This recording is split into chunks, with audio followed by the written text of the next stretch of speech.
I'd like to welcome all of you here. It's just great to see that many people out, and it is a special occasion, and it's just a worthwhile event to take part in and have your chance to show your respect, your condolences, and to bring in an awareness about the Workers' Day of Mourning. Again, we're gathered here to remember comrades, brothers and sisters that have passed away or are currently having problems with occupational diseases. On behalf of the Executive AUPE and the 83,000 members who proudly provide services to the people of the province from one corner of the province to the other, I bring greetings. And we take seriously and solemnly, and we observe this day, the International Day of Mourning, to remember workers killed or injured on the job. In fact, every day we take worker health and safety very seriously, because workers and unions have a proud history of standing up and fighting for the basic and fundamental rights for workers to do a job they are proud of and then return home safely to their families and loved ones. We continue to hear our opponents and critics ask whether unions are relevant any longer or whether they continue to serve a useful purpose. Many would like to see organized labor disappear. I say I couldn't even imagine what our world would look like without the labor movement's persistence in advocating for safer workplaces. Let's face it, our members work in some of the most dangerous and toxic environments known to man.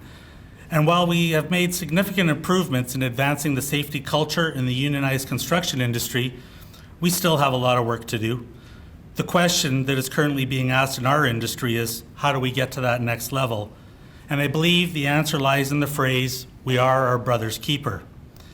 Intervention, where each and every one of us takes personal responsibility to ensure one another's safety, is a critical next step in our safety evolution, and something that we in the organized labor community can and should embrace and champion. It's one of those days where I guess you got to say something. I know I initiate quite a few of our young members, and one of the things that really garner where my heart has a little bit of a weep is I have to sit and talk with our young members about the possibilities of them being injured in their first year. The stats are very high. But what I really have a problem with is I got to sit down and I got to talk to these gentlemen and young women about how we lost a couple of our members out in the field. Now, it's okay to explain the injury that happened, and things happen. That's why they're accidents. But I take it a little further when we have to recognize our families. And how do we address the families that have a continuous loss? And how do we address a young 13 and 14-year-old girl that needs her dad? These are real issues, and that's where it really hits us. And it hits us at those points where we can do something about that. We can educate them, and we can do the best we can. But we have to forward the thought in their minds all the time that safety is number one.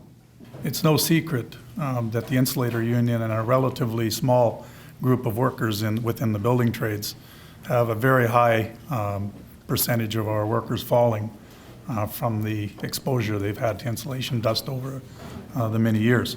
So my message for you here today is that we're not alone. In the turn of the century, towards the end of the 90s into 2000, the building trades did, through one of your own leading at that time, Bob Blakely, did a study with several of the trades to see what the effects of all of this asbestos was on those trades as well. The results were not surprising to me and to a lot of people in my trade.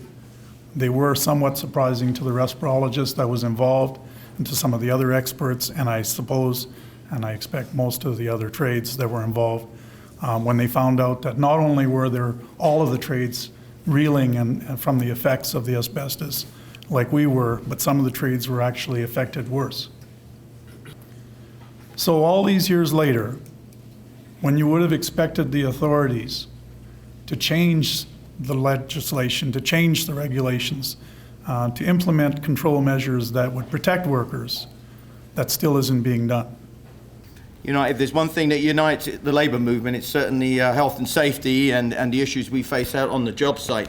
And I don't profess to be a guru in the area of health and safety, but the one thing tonight does for me, it becomes pretty sobering as people start to talk, because I often think about what would happen if you were home or you were at work and suddenly you got that phone call?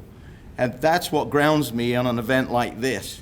I mean, just think for a minute with your sons and daughters, your relatives, your friends, if you ever got that call and your world has just changed overnight. And I got a young son who's 19, and I talk to him tirelessly about just small things that can go wrong and can happen, and he needs to be mindful of that.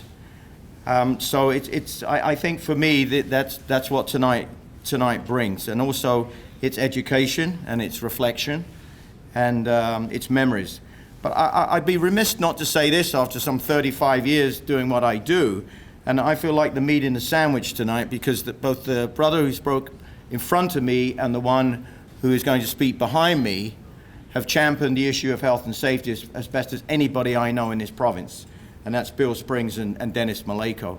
And they've made it their life's work to study, to understand, to spend time, to take on initiatives that are going to improve the lives of working people. And I think, it's not a night to celebrate, but I think it's a night to thank certainly two individuals that I know of. I know there's others, but for me, in my lifetime, in my career, they stand out for me, and I think we owe you, both of you, a debt of gratitude for that. Someone died the other day. An accident is what they say. The boom went up and hit the line. The medics came, but not in time. How could it happen, we stare and say.